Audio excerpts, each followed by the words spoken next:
Hey, welcome to the Hell Has an Exit podcast. I'm your host, Bryan Alzate. This show is not affiliated with any specific 12-step program. If you or a loved one is struggling with an addiction, please find a local 12-step meeting. If you believe you may need detox or drug treatment of any kind, please call 833-999-1877 to speak to a specialist. This show is sponsored by United Recovery Project, a state-of-the-art drug and alcohol rehab facility. You can visit our website at unitedrecoveryproject.com. Hey guys, welcome to episode 2 of the Speaker Tape series. I'm your host, Bryan Alzate. For 8 weeks, we're going to be doing a speaker tape series highlighting some of the best speaker tapes that I've ever heard. These are personal tapes of people that have influenced me in staying clean. I get so much out of these, and I got a lot out of them when I first got clean. This guy, Tommy O, is incredible. I hope you guys enjoy it.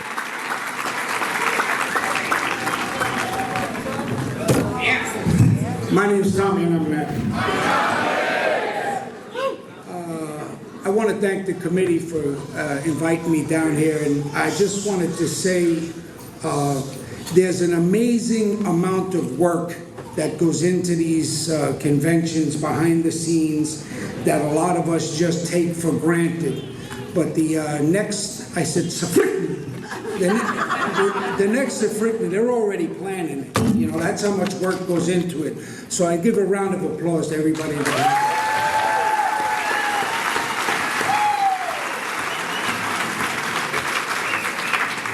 And fuck the comedy show, I'm going. On May 24th, 1982, I was closing out a perfectly good weekend that was lasting about 5 days. We were gambling in a bar, pool table. $1.50 drinks were on the line, so this was some serious stuff. We got in an argument, and some fisticuffs were exchanged. The two guys were thrown out of the bar, and about a half hour later, when I left, one of them stabbed me in the stomach with a Heineken bottle, and I shot and killed him. His partner shot me and an innocent bystander. Then I shot him, and he fell in the street, and the car ran him over. On April 23rd of 2013, they finally let me out of prison.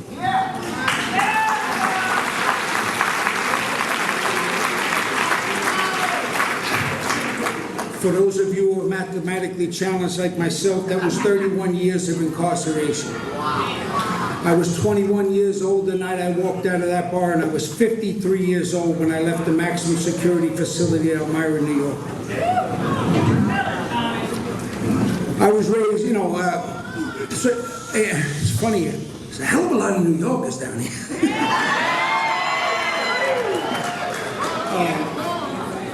But I was raised in an Irish Catholic neighborhood. I'm also a recovering Catholic. That's a whole separate issue. We need another hour for that one. But we were all poor. We didn't know it. We played in the street. A lot of you young kids won't remember. This is like before video games. There actually was a time when there was no video games, no cell phones. And we could find like 6 games to play with a can. Kick the can, and boot the can, stick ball. We'd steal somebody's broom, and we had a ball, and that was it. If you had a baby carriage, we stole the wheels off it, made go-karts. Very innovative, But when I was about 8 years old, my father asked me to go to the store and get the newspapers. He was an alcoholic, but a benevolent one. He never hurt anybody. He was just a happy-go-lucky Irish drunk. We get a paycheck came. My mother would send the 4 of us out to look for him in the local bars, and we never got him to come home, but we'd be lucky enough, and he'd let us stay with him. And, eating those pistachio nuts, turn your face red, all them red. I don't know why they dyed them red, but, for a nickel, you got a whole handful of them. But on the way to the store, a man asked me to go in the basement, help him move a box. He was going to give me $1. Now I'm going to sound like my grandfather, but $1 was big. I could go to Coney Island, ride the cycle, and get a hot dog and still have some change, right? So So, of course, I was going. Unfortunately, this was a very bad man, and they found my body the next day under a pile of construction debris. He had broken both of my legs at the ankles. He hung me from behind until both of my shoulders were ripped from the sockets, and he crushed the whole right side of my head with a rebar, and my eye was actually detached from the socket and was hanging on my cheek. As I got older and I realized the medical treatment I received, there was a sexual component to the attack, but thankfully I don't remember any of that. You know, this is in the pre-Dr. Phil days. We didn't do counseling, didn't do anything like that. It was like, forget about it, get over it, it didn't happen, you know. I looked different. I had to wear casts and I had to stay in the house, you know, and I had an eye patch for like 2 years. So other kids can be a little cruel. They said, what are you, a pirate? You know, are you different? And I always thought everyone was looking at me, everyone was staring at me. That I went from a happy-go-lucky kid to a terrified little boy. Everywhere I went, I thought about if someone comes from here, I run there, and you know, and I dug. We used to dig forts on the side of the freight tracks, and you know, I always dug like 3 escape tunnels, and you know, it's just the way my mind worked at the time. You know, I was just living in abject terror. You know.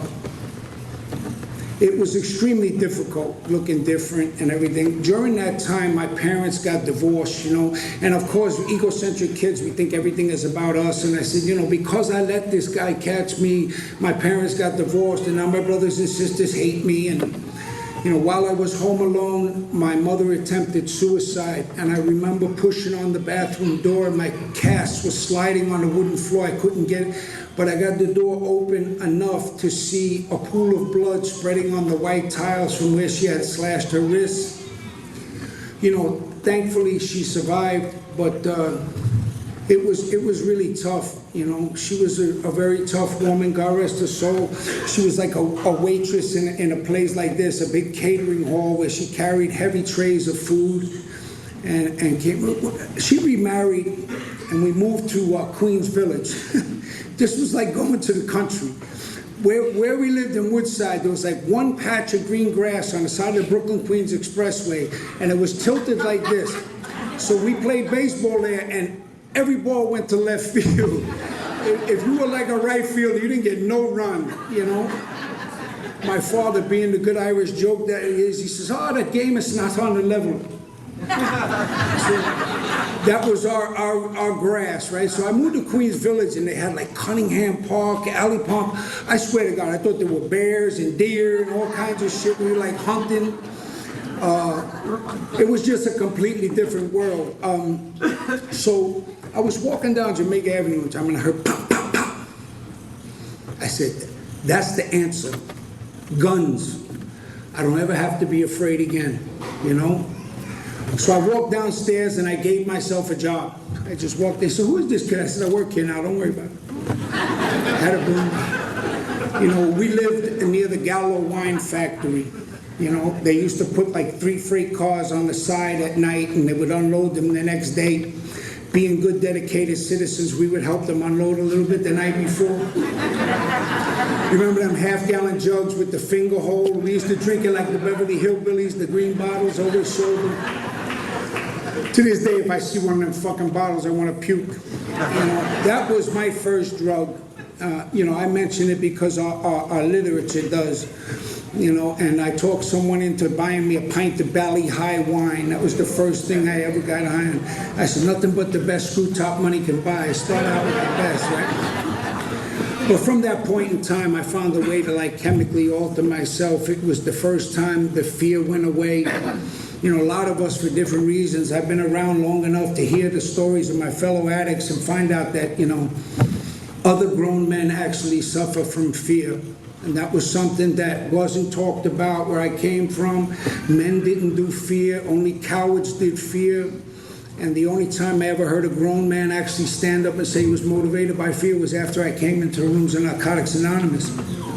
You know, so part of my payment for this job that I gave myself was they let me shoot as many rounds as I wanted, as I could reload every week. So I shoot 300 or 400 rounds a week, and I became extremely proficient. In 1980, I was at an international pistol shooting competition in Cheyenne, Wyoming, and I was number 2 in the entire country for my age group. Yeah. Not a very useful skill on the streets of New York, I will admit. But such is life. So, for those of you around my age, you know that our brothers from the South, the Colombians, they brought us a little gift in the late 70s, early 80s, and started to like flood the market. So I was at the ground zero in New York, Jackson Heights, Woodside. There's ground zero for the epidemic. You know, listen, you got to remember, I got arrested BC. That's before crack.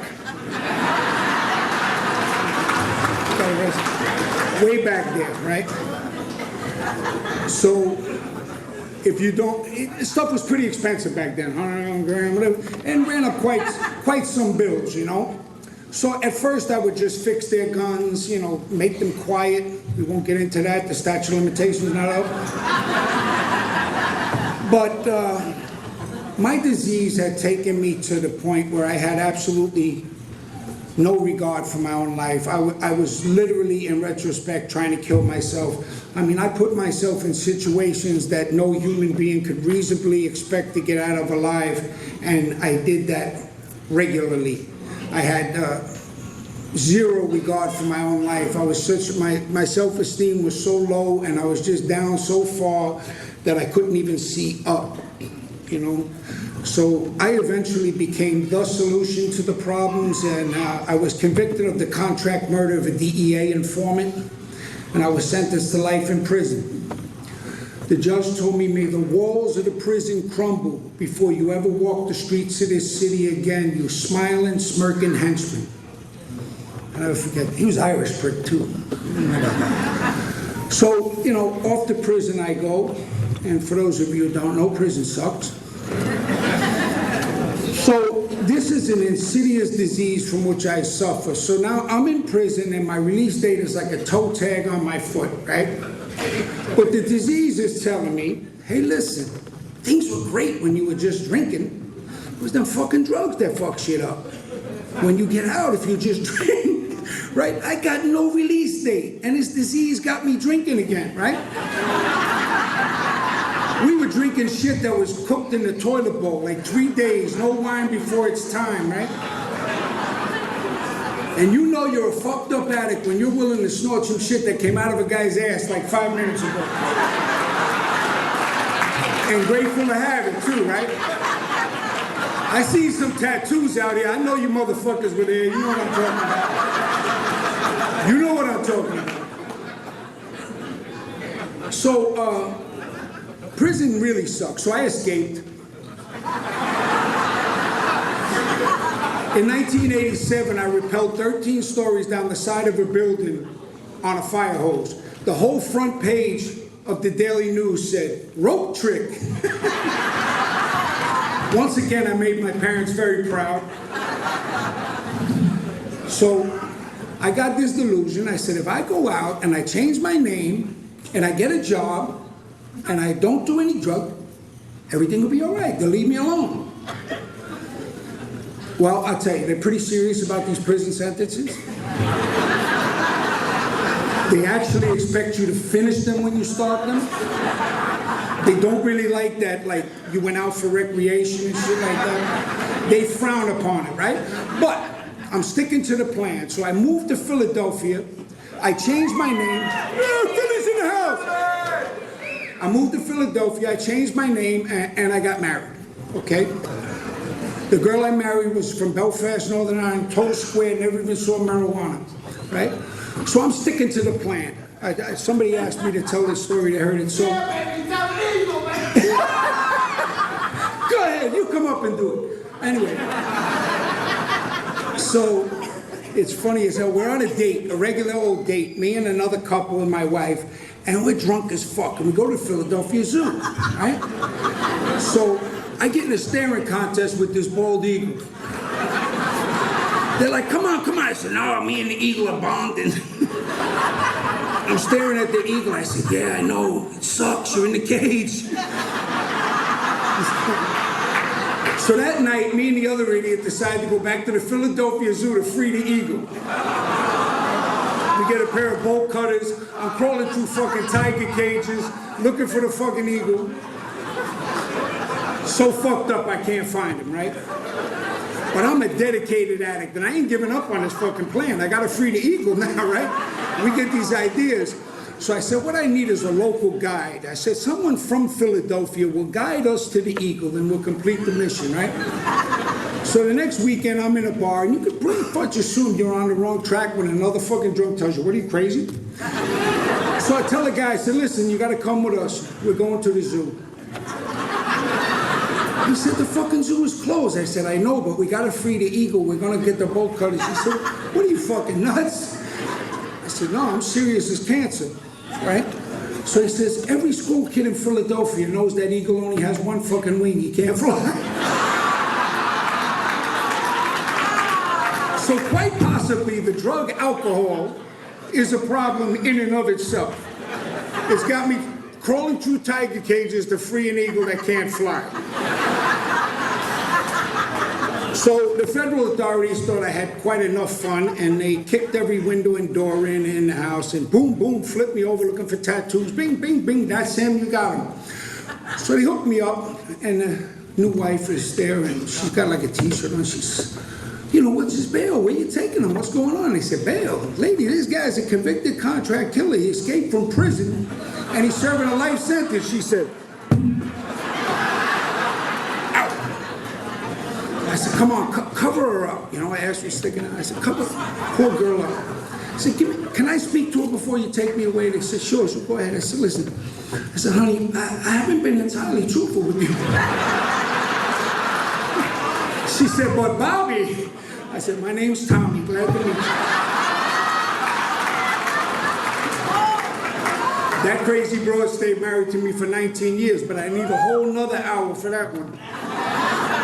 So anyway, they promptly returned me to prison, tightened the screws up a little bit more, like now you got max, whatever the hell that is. So I never did one day in a medium. Every day was maximum security till the day I got out. I was in every maximum security prison in the state of New York because they figured, like, let's move him every year or so because he might have a plan, you know? So we'll fuck up his tunnel. He's halfway there, move him. So I saw New York State on the economy plan. People laughed. He said, I'm from New York. I said, yeah. I said, where you from? They said, Auburn. I said, oh, I lived there for 3 years. So where'd you live? I said, that big house up on the hill. Good security. And they look and they go, oh, okay. So I used everything and anything I could get my hands on when I was in prison. And you know, the thing you learn real quick, right? So my drug of choice, I fucking zoom. There's nowhere to zoom to. So you get all zoomed up and you fucking still got the bars in front of you, right?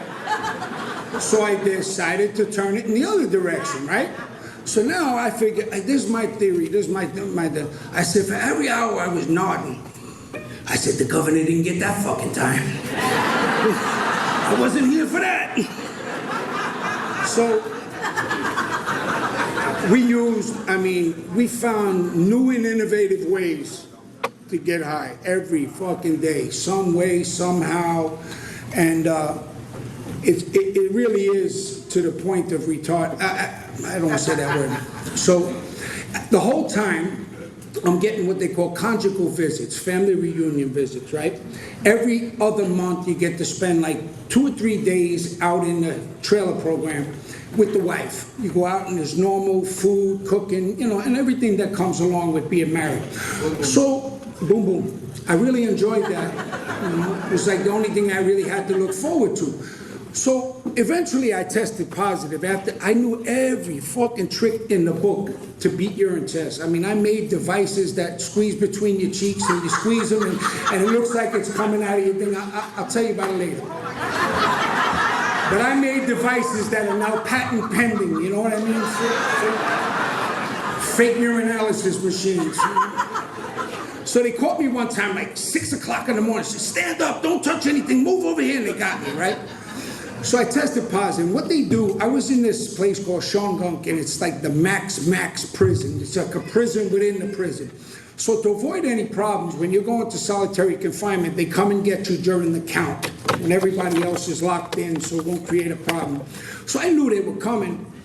So everybody, Tommy, they come with a camera and everything like that. Now I got my gate tied shut in like 15 different places because I got like 8 bags left and I ain't giving that shit up.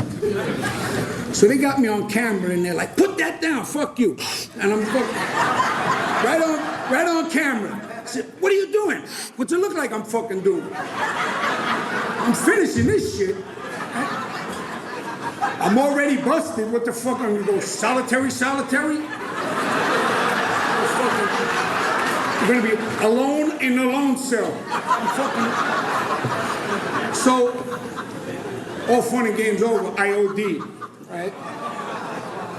So now, I remember in and out of it, I get to the clinic and and the nurse is actually crying. She said, look, he needs to be intubated, but I don't know how. And one of the guards said, well, I'm a certified EMT, but I'm not fucking doing it. And I realized that I had put myself in a position where these people weren't even willing to save my life. They knew how and wouldn't bother. You know, so that was the last day I used.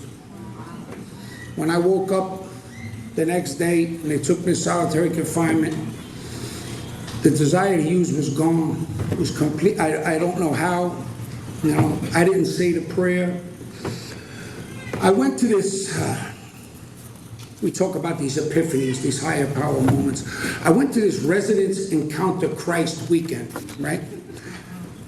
Friday, Saturday, Sunday, these men come in, really good guys, and we sit at big tables like this in the gymnasium, and their families cook home-cooked meals on the outside.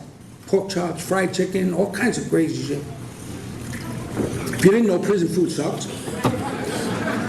So I really went to encounter some fried chicken. I didn't go to encounter Jesus Christ. But if I had to listen to some Jesus Christ to get the pork chops, okay. So I was going to do that. Right? It's a fair trade-off, right? But, you know, one of the ways, in prison we have a hierarchy, you know, like with child molesters way at the bottom and then, you know, on the way up. So we create these, you know, delusional positions of grandeur, so to speak, right? You know, and so one of the ways that I made acceptable what I had done was to, like, stay cool shit, like no innocent civilians were harmed in the filming of this movie, you know. No taxpayers were ever injured. We were all gangsters. We knew the rules. I was shot 3 times myself in various things. And, you know, before it was all over, they charged me with 7 homicides. And I pled guilty to a few, and even, you know, you get life plus 30 years. I still don't know how the fuck they do that. That I keep the body for 30 years or something like that? Life plus, how the fuck do you do that? Thankfully, it didn't come to that. But, so this guy, we're talking, you know, prison's a funny place, you know, and we can understand that as addicts, we all have layers. People who know us in a certain way, but we don't tell them this. This one knows me another way, but I don't tell them that. You know, we got all these different layers. So in prison, you got to multiply that by 100 because everybody's a fucking tough guy. There ain't no punks. You know, if you're soft, you're food. You know, so you're like sharks in the water with blood. You know, so everybody's tough. So this guy is at our table, and we're talking the 2 days, and on like Saturday, he gets up to go tell his story. And he talks about raising his son, and the kid was a really nice kid and started a fund for another kid with cancer. He was like 7 years old and really a good kid. So the kid wins a full ride scholarship to Yale University. They didn't have much money. They scraped together enough to buy him a good used car. And he tells a story about him and his wife putting him in the car, the proudest day of their life, sending him off to Yale University. 2 months later, the Connecticut State Police called him to come identify his child's body. He had been killed by a drunk driver. I never saw more raw human emotion in my life. this man's face, aged 10 years, telling this story. And I absolutely lost it. I was sobbing like when you're a kid. I couldn't catch my breath. I was just, forget about France and tough guy shit. And he came down from the rostrum and put his arm around me and walked. Convicted murderer, being consoled by a man who lost his child to a criminal act. That was the first time that I ever really, truly accepted that no matter what we thought of each other, I had killed some other's son. I had caused that type of pain. And it was absolutely crushingly unbearable. So, excuse me. The next day I contacted my attorneys and I had them withdraw all of my appeals. They said, listen, no, what are you talking? At that time I was getting close to like $500,000 in legal fees. They said, we have a very good chance we're gonna win the I said, I did this shit. You know, with responsibility comes atonement. There's a price to be paid. I'm not gonna weasel out of here on some loophole. I accept responsibility for what I did, and now I gotta pay the price. What that price is, I turn it over. So now I'm in the box for this solitary confinement thing, and when you're in solitary confinement, you know, you'll read the toothpaste tube. You really got nothing else to do. So they bring this cart down the gallery there, and there's supposed to be a wide selection of books on it. There's like 3 books on it. The Bible, the big book, and I saw this other like crumpled up, pages torn, ripped up. I said, that must be a good book. Everybody fucking read it. So I said, give me that book. It was our basic text.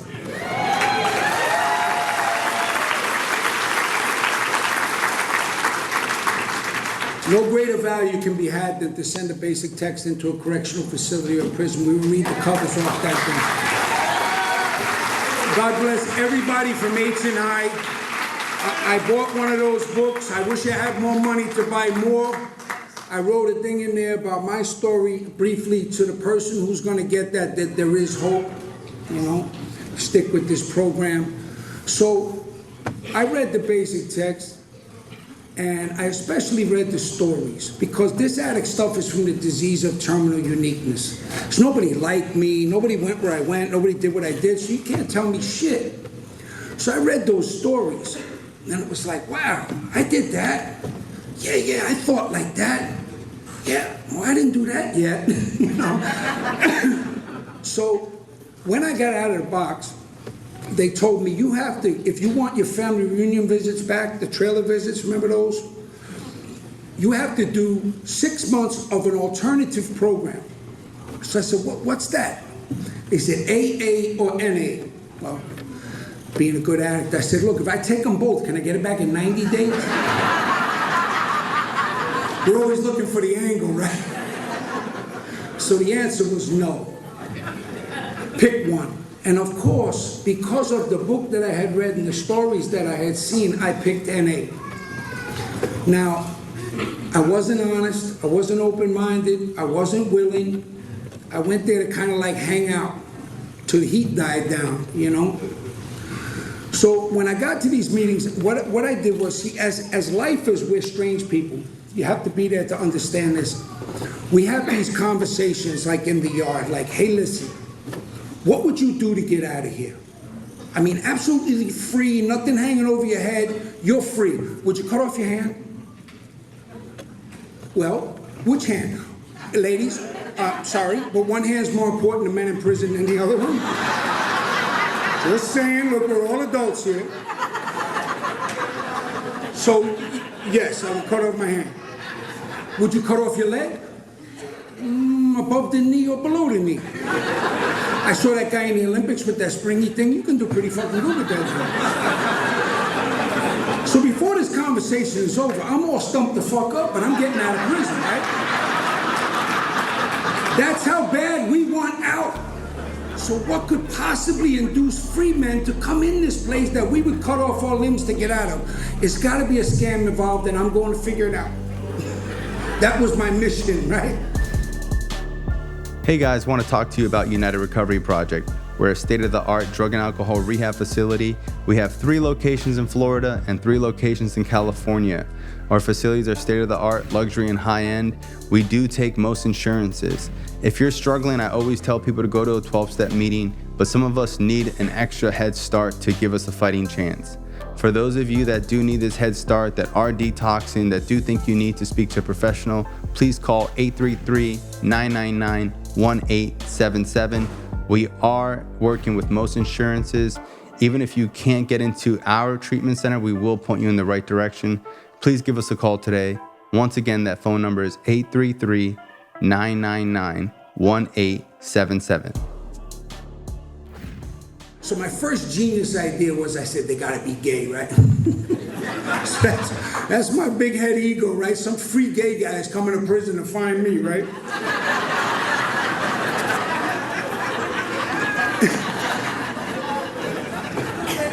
So if they were, it didn't matter. This was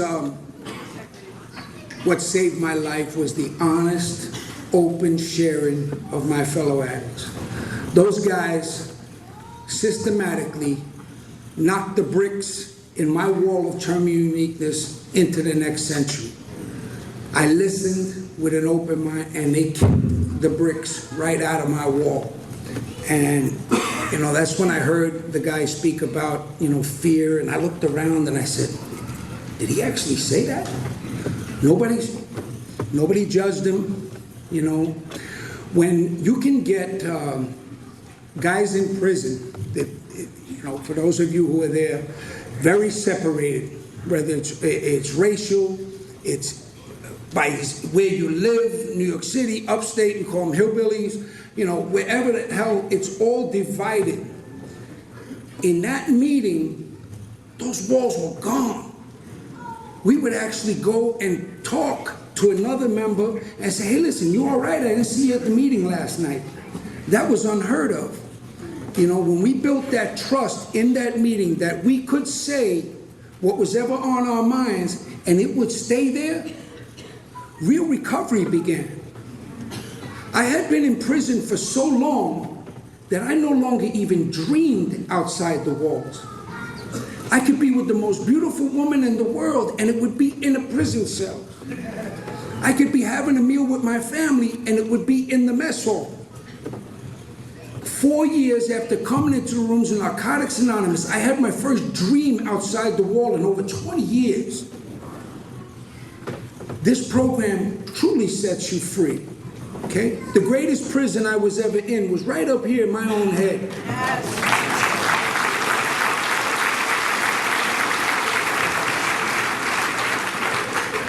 So I worked the steps with a sponsor through the mail the first time, right? And so, remember I said I'm a recovering Catholic, so I really didn't. I said, they're going to get to this God shit sooner or later. They're going to sneak it up on me, right? Higher power, you can make it the doorknob. I said, I know they're going to come with this God shit through the back door some way. Got to keep my eye on them. Still ain't trusting them. So my sponsor said to me, he asked me these, he made me write like crazy. I don't even know where that shit is now. It's probably up for sale on eBay. So he made me write this voluminous shit. So he asked me this 10-page question about what I think my higher power is and all this detailed stuff. So I write him back, what? And I send the letter off because I know it takes 3 days to get to him, a day to answer, 3 days to come back, and I duck the God question for another week, right? But he said to me, he said, Tommy, can you just leave the door open a crack for the possibility that there's a power greater than yourself? I said, yes, I can do that. With that crack, the light shined in, and my higher power really began to move in my life when I got out of my own way enough to see it. I watched these meetings in prisons. I would go to a prison new, and the NA meeting would be a domino tournament. And we turned it back into an NA meeting. We tried to save it, we put as much effort into NA as I did into the dumb shit prior to it. Look, Men with no women around can come up with some really stupid fucking ideas. I'm being honest, I'm calling it like it is, you know? I mean, this is my table, right? Me and my friends are gonna sit here, it's our table. And if you sit there, we'll kill you. This table been here 100 years before we've been here. It's gonna be here 100 years after we're gone. But we're gonna die over this table. That's the dumb shit we come up with because we don't have anything else. Without the violence, I put that same mentality into preserving NA meetings.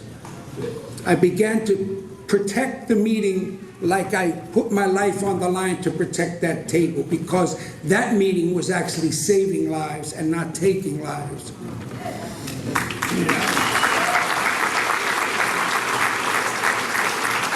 I was blessed to tell one of my predecessors tonight, Dutch. Dutch was an old H&I guy back when H&I was new. And I ran into some H&I guys sometimes that they never had run into a person who got the message inside and then got out and was doing great. I want to tell everybody that's H&I or thinking about H&I that the seeds are planted. You can't unknow once you know. And we know there's a place to go. We know there's a new way to live. We know there's a life beyond using. That's because you carried that message inside those walls and began the process of recovery for those individuals, including myself.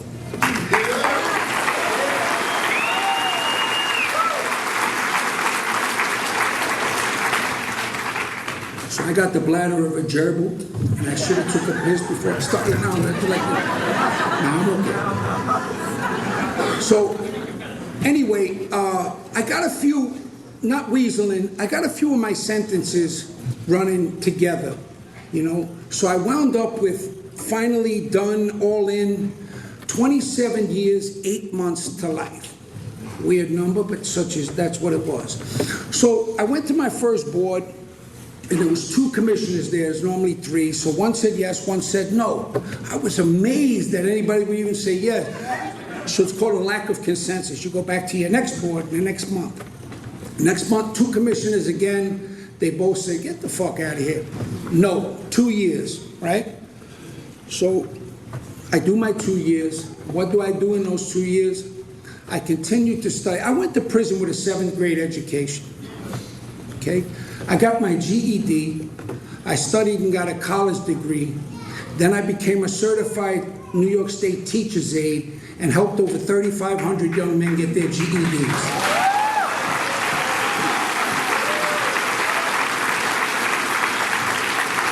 I continued to study and became a certified HIV/AIDS Hep C counselor. I was one of the first prisoners in the state of New York to be given his own office to do counseling one-on-one with my fellow prisoners.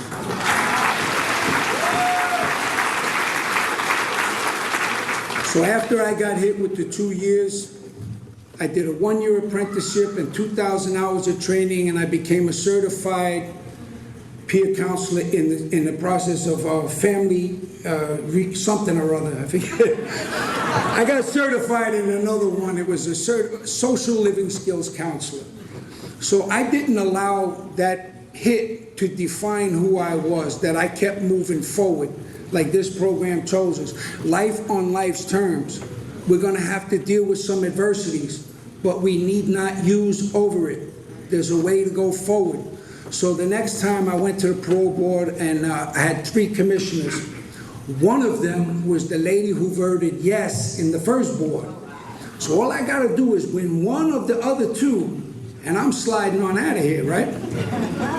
So I put my best foot forward, and I spoke, and I did, and all 3 of them voted to release me. So as soon as I got a release date, my sponsor said, listen, you're going to go make 90 meetings in 90 days. I said, wait a minute, I got 9 fucking years. That's for newcomers. Right away, we're going to take our will back, right? So I made 120 meetings in my first 90 days on a bicycle in the Catskill Mountains, okay? It did 2 things. First, I lost 20 pounds. I could start riding that bike again. And second, and more importantly, it created a foundation of the fellowship upon which I stand today. Everybody I know is in the program because of those 120 meetings. They told me, go to the meeting, wait till there's a break, stand up, tell them who you are, and they give you. Now, in the interest of full disclosure, because of my time frame, I had a curfew. With 120 meetings in a rural area where I live, I had to throw some of the other fellowship in there, right? So I go to the meeting and I stand up, I said, my name's Tommy, I'm an addict. I got out of prison yesterday, I served 31 years. The whole place went, whoop. I didn't get one fucking phone number. That's no bullshit. So the next night, I went to the NA meeting and I stood up. My name's Tommy and I'm an addict. I just get out of prison. They applauded. They came over and gave me phone numbers, offered me rides and everything.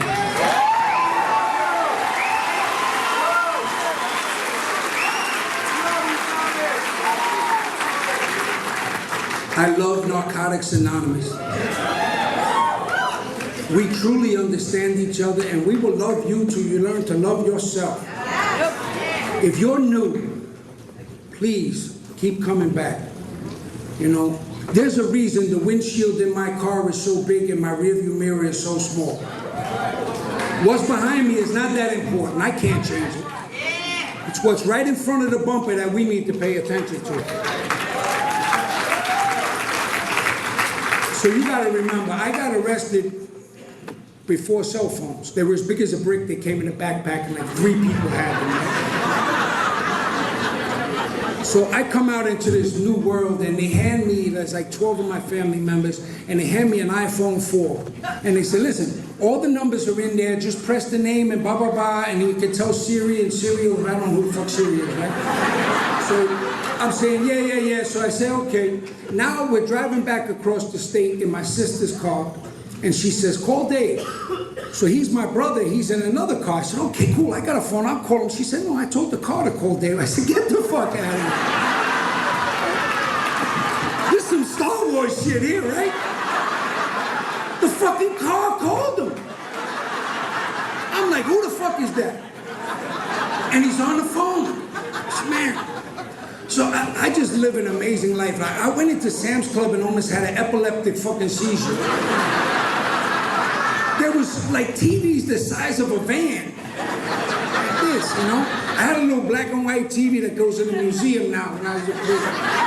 Some guy said, you're gonna bring it home for what? Nobody's got that. But I just, okay, so, whole separate story. First wife did not survive me getting clean.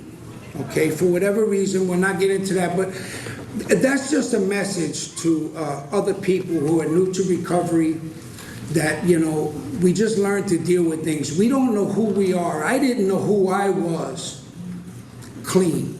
I hadn't been clean since I couldn't remember when. I used for 22 years in prison. I lied, I cheated, and everything that goes along with it. So when I got clean, it was the first time that, you know, I'm using, so I don't care what you're doing because I don't want you looking at me, you know? So when I got clean and I got some perspective and I started looking and I asked myself an honest question, when you get out, could you cohabitate with this woman?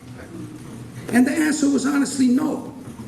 So I sat her down, I said, listen, I want, you know, come, and I said, listen, I love you, you're a good woman, but you're not my woman. You know, this is the way I feel, and I don't want you to stay, and then I leave. I think that would be the greatest crime I ever committed, to keep this woman coming for 30 years and then say, hey, thanks a lot, see you later. So while she was still young and stuff, I tried to, you know, do the right thing. She still hates my guts to this day, but she's Irish. They hold grudges a long time. We don't forgive shit. Just ask the British. So, you know, and I got married again to, you know, there's a few Jewish people here. In Hebrew, they call it Yebasher. It means the one for whom God intended, you know. And I thank God I have a partner in life.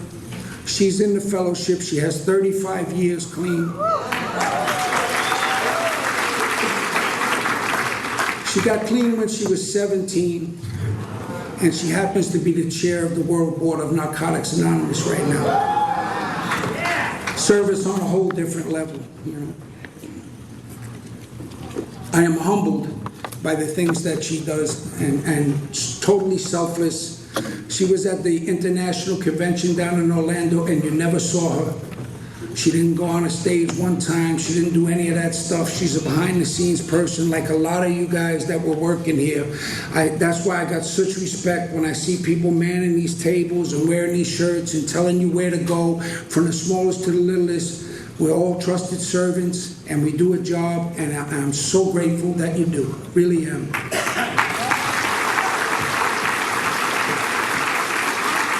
So I get out, whole new world, right? I remember walking down this country road I was talking about before. I love when the trees come together over a road and create like a tunnel. Nothing more beautiful. I live in upstate New York called Woodstock. I'm like a city stuck in the country. So I told my two hillbilly neighbors, listen, if you see me doing some shit like life-threateningly stupid, like I'm gonna cut down a tree that's gonna fall on my house, you know, give me a little warning, because I'm doing some crazy shit, right? I got like poison ivy, poison oak, poison sumac, spotted mother Jesus at a blowhole. I caught like every fucking thing. Snakes bit me, skunks sprayed me. The whole fucking 9 yards, right? It's just a learning experience. But I'm luckier than a lot of addicts. Much luckier than a lot of addicts, because I went to a place I've never been before.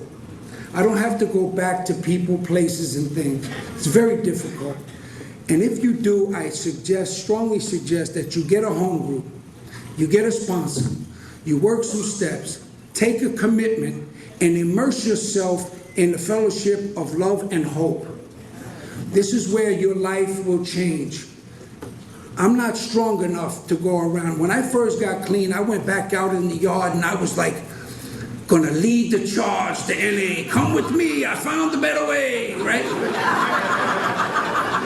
So I go out there in the yard and I'm talking to these guys, and he said, Tommy, he said, I just got a bundle of brand new joints. I said, wow, they tested my urine yesterday. I probably could get, I said, oh shit.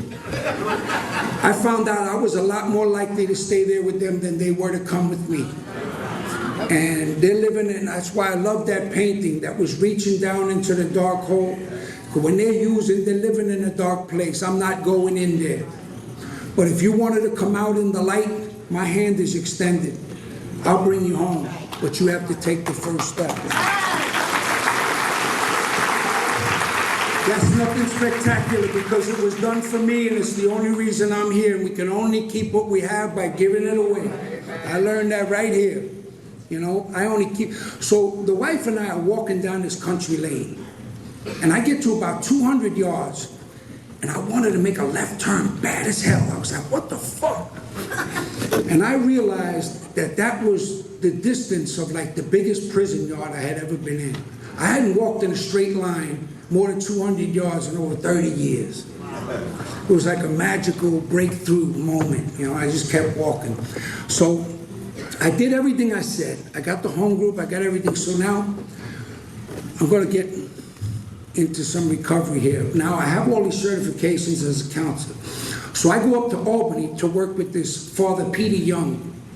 He has over 5,000 beds across New York State, helps people coming out of recovery, coming out of prison. He does a lot of work. So I go there and interview for a counselor spot. So they said, listen, Tommy, you're more certified than half the people we got, but we can't hire you because you're on active parole. And these guys are on active parole, and you can't counsel them. So I said, damn. So he said, listen, but I see on your resume here that you know carpentry, you know plumbing, you know all this stuff. Would you consider running my maintenance department?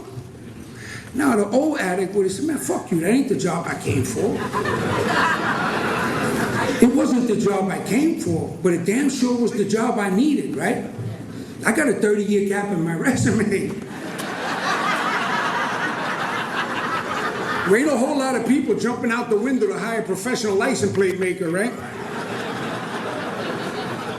So the very first day I'm on this job, I'm under a guy's sink and I'm fixing the trap on the sink. Real easy fix.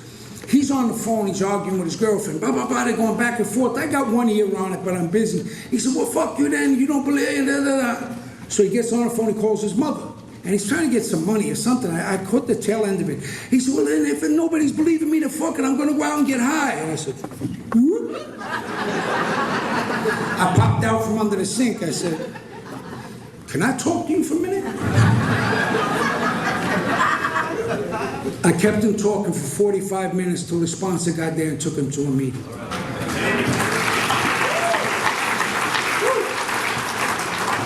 So I got to do what I went there to do without getting hired to do what I was supposed to do. And only a bunch of fucking addicts don't understand that shit. Right? So he put me, my higher power put me exactly where I needed to be at that time to help another addict. You know, I was right in their home personally with them. So during this time, my wife works for the state of New York, right? So she says, put in these applications. You never know what's going to happen, blah, blah, blah. I now work for the state of New York. My office is on the 5th floor of the New York State Capitol. The state that incarcerated me now pays my salary.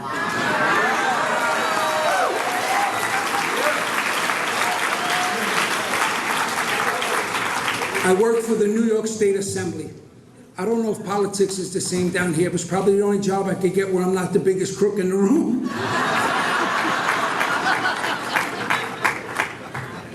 The FBI comes in to lock somebody up, they walk right past me. So he's over there. Handcuff him, take him away. It's a perfect fucking job. But, like I said, let's talk about some really fucking higher power moments, right? So, we do the annual changing of the light bulbs, right? Every year we change the 7-year bulbs. Your tax dollars at work. We buy 7-year bulbs, we change them every year. We gotta lower all these chandeliers, we change hundreds of light bulbs. About 100 light bulbs into this shit, I'm getting fucking pissed. I'm like, what the fuck? You get a monkey to change the fucking light bulbs. I'm a carpenter, I'm fucking trained. You know, so the supervisor told me, look, go in the speaker's office. That was Sheldon Silver, he's now in prison, but listen, the Speaker of New York. I can't stand him because he blocked the Jet Stadium, so I'm fucking happy when they took him to jail. I'm sorry, I'm not supposed to feel, sorry, Sheldon. Anyway, so he says, go in the office and change the batteries in his clocks, all right? I said, okay, I can do that. The prick got about 30 fucking clocks in there. Everybody who ever gave him a plaque, you ever see them little clocks that go in the plaque and like this? And the batteries are like watch batteries. I can't see shit. I'm blind from like 30 years of reading in prison. Now I'm fucking getting pissed about the batteries, right? So I picked this, it was a marble plinth up off this desk. And I looked down at the desk. And I said to the guy with it, I said, hey, I made this fucking desk. He said, yeah, I'm Thomas Edison, I made the light bulbs. I said, oh yeah? I went around to the desk drawer and I took the drawer out. I said, what's it say on the back? It says TO 98. I said, that's a 72-inch Tremont double-ped desk. They were made in a specialty shop in the Auburn Correctional Facility in the summer of 1998, and I made every fucking one of them. So sometimes my higher power gives me a nudge, and sometimes I get a swift fucking kick in the ass. You ain't happy fucking changing light bulbs. You can go back to making these desks real fucking quick.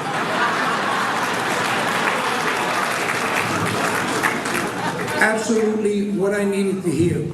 So another amazing thing, right? When I was in prison. When I got out of the box, I was reading the stories again. It was the new edition. So I really locked into this one story. It's a textbook case, if you ever read it, right? I just, for some reason, because I had a spiritual hole in my chest that I was trying to fill. This is a spiritual disease, in case you didn't know. And I was filling it with everything I could, right? So I related to the story. So when I get out, my wife is throwing potential sponsors at me. You know, she said, look, this guy was here when Moses brought the tablets down from the mountain. He helped write the basic text. And I said, man, fucking dude wears brown socks with a blue suit. No fucking way you can be my sponsor. Yeah, when did that shit start? Where you can wear brown shoes with a fucking black suit? All right, that's a separate issue. Anyway, so I would turn down these perfectly willing, because I'm ducking it, right? So I go to this fucking meeting in Woodstock, and I hear this guy speak, and I said, yeah, how many years you got? Okay. You want to sponsor me? Okay. We get down, we're talking. And about 2 months later, I'm telling him my fucking story about the book. And he says, Tommy, you really don't know, right? I said, what? He said, that's my story. I said, get the fuck out of here. The guy whose story I related to wound up being my fucking sponsor. Out of all the places you could go in the world where they took all of these stories from all over the place, my fucking sponsor sits right in the meeting where I'm going, and my higher power guided me to him. This is absolutely one freaking... If you don't believe in a higher power, you're not paying attention. Really not. You know, I used to think that everything good was because I'm so great, and if it went wrong, it's because you're an idiot. No. There's really, you know, there's a reason why people to the left of me, people to the right of me got killed and I didn't. I was saved for a reason. What that reason is, I don't know. Maybe to come here and talk to you, you know. For the last 4 years of my incarceration, I got on my knees every single night, and my wife got on her knees at 10 o'clock, and I prayed, and I said, if you ever see fit to release me, I'll go anywhere you ask me to go, to share my experience, strength, and hope with my fellow addicts, in the hope that some addict doesn't have to make the mistakes I made. I believe you. When you share at a meeting, I believe you. I don't need to make those mistakes because I'm listening to you. You made them for me. You know, only a fool learns from his own mistakes. The wise man can learn from the mistakes of others. And it's only through the open and honest sharing of my fellow addicts that I stay clean today, because they guide me. They keep me real.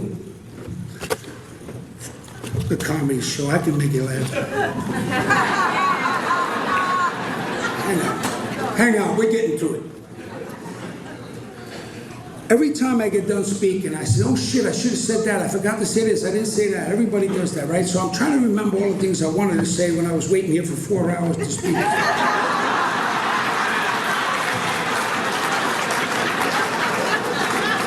God bless you, but you could drag some shit out down here in Florida.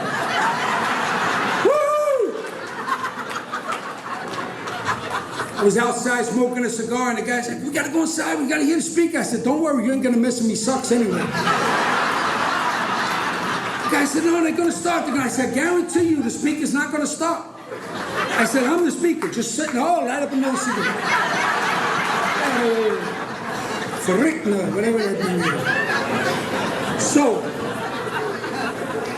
I'm gonna wrap it up, okay? Shortly after I got out,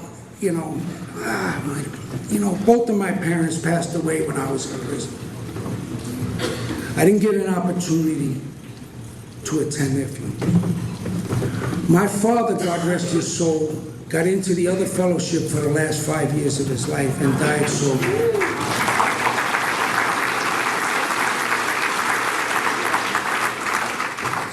He was suffering from liver cancer, and he had my 2 brothers bring him all the way upstate to the Great Meadow Correctional Facility, where we had to get special permission because he had an external morphine pump to make it bearable.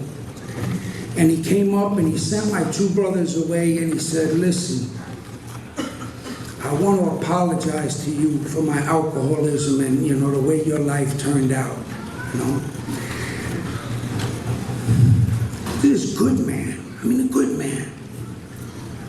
And I could see it. I said, Dad, absolutely nothing you did or didn't do caused me to do what I did. You taught me right from wrong. I suffer from a disease, what you know about. It's not your fault. I went the way I went because I thought I was smarter, thought I was slicker, all that shit. And I could see a physical weight lifted off this man's shoulders. He came suffering with his belly out to here to apologize to me. And because of this program, because of Narcotics Anonymous, I got to tell that man it was not his fault. He died 7 days later. And I thank God that I don't have to carry that burden around, having never told that man that it was all me. And that's one of the gifts we're given in this program. Do not leave for tomorrow what could be said today. It's not guaranteed to us. I don't know if my mother truly accepted that I was on the road to recovery. She was suffering. They radiated her. She had cancer and her brain was going. She had moments of clarity. But I like to believe that she's looking down and she sees me. I put a mass card. They let me go to that funeral, like 21 cops. They closed the block. It was fucking ridiculous. They were looking under cars and they said, "We know you with the IRA." I said, "I read a book about the IRA." What the fucking IRA? So I put a mass card in her funeral, in the coffin with her, and I said, "I want you to rest in peace, knowing that I'm firmly on the path to being the man you always thought I could be." And I really hope that she knows that. And it's only because of this fellowship again that I was able to write those words and mean them. You know, and any doubt she had in her mind was truly justified because I had lied a million times before. And it's only through action, continued, estimable acts, that we gain back the trust of others. And when they begin to trust us again, I turn that over. It's not on me. I just continue to do what I think is right, and the next right thing, talking to my... So, 2 weeks after I get out, it's Mother's Day. My brother, young brother, 13 months younger, calls me up and he says, "Hey, you want to go rock climbing?" I'm going to be honest with you, I really got no fucking desire to climb no rocks. I've been shot 3 times, stabbed 9 times, had my fucking throat cut, just got out of prison, and I don't feel like dying on a fucking rock. Life is just getting good. But, you know, we're macho pricks, of course. "Hey, rock climbing here, come on, bring it on." So my wife tells him, "Listen, his insurance didn't kick in yet. You break them, you fix them."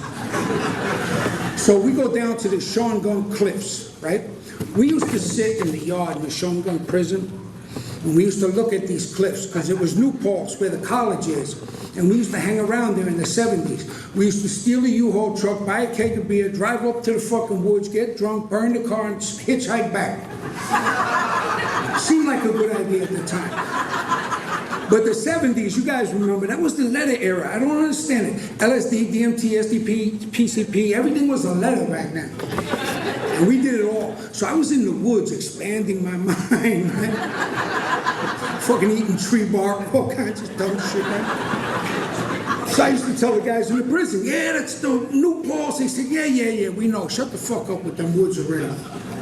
So I used to look at the cliffs and think about it. So my brother comes, we put on these backpacks, and these are like the most famous rock climbing cliffs on the East Coast. You look them up, the Shongun Cliffs. It's called the something or other. It's like a ridge that goes up. It's a geological wonder. Right? So we're going in the woods, we're hiking, we're going over this shit, we're going back up, down, I'm sweating my ass off. And finally he puts the pack down. I said, "Whew." I said, "Yeah, that was good, rock climbing." He says, "We're just getting started." Straight the fuck up. I'm not fucking kidding you. This wall, I got fucking pictures. Come over later to see it, right? So now he's telling me about rock climbing etiquette. Get in one with the rock. Work it out for yourself. Don't ask for help. Follow the chalk marks. Because everybody's got the chalk on their hands so you don't slip, right? So I get about 150 feet up this rock, and I'm clinging there like a fucking spider monkey getting ready to die. I'm just hanging on. My arms are cramped up. I can't go. I said, "Fuck the rock climbing etiquette." I said, "Rob, which way do I go?" "Sometimes you need to go back to go forward."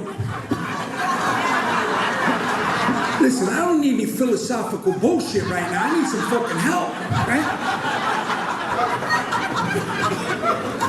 So I took a step back to where I got 2 good feet on the rock. And I was able to shake my arms out and get rid of the cramps.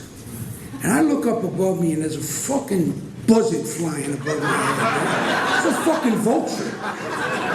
This fucker knows there's a meal coming. Right? He said, "This is a jerk off. I'm gonna eat this guy," right?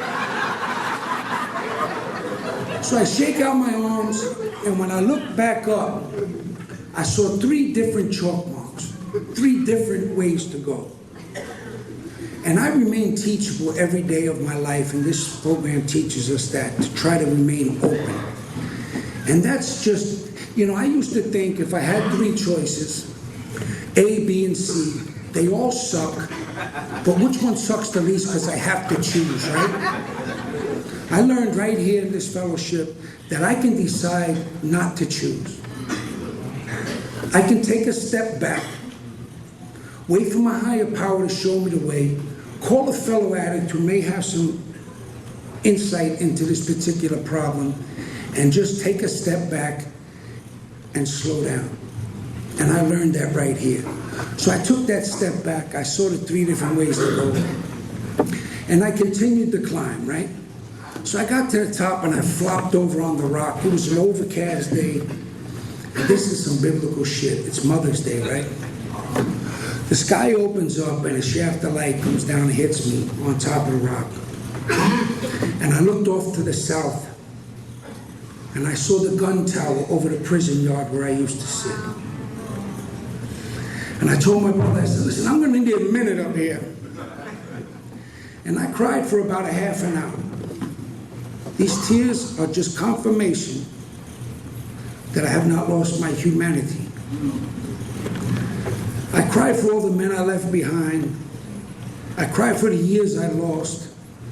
But I cried out of sheer gratitude that some addict thought we were worthy enough to come into that prison and save this addict's life and allow me to climb to the top of that rock.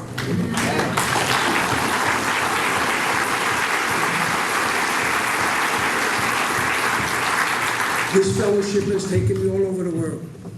I spoke in Kathmandu, Nepal, for Christ's sake. I went to the highest Buddhist temple in the world, like 21,000 feet up. There were Sherpas with freaking horses taking us up there. I went to the highest place on earth that we could go, and that's just, this program, if you're new, please, listen to me. Listen to me carefully. I used to think when I was younger that we made a mistake, and you got fingerprinted or whatever, and you think all life is closed to me now. I can't do this, I can't do that. If you're sitting in this room here today, and you are listening to my voice, there is absolutely nothing you have done up until this point in your life that you cannot overcome if you just keep coming back. Thank you.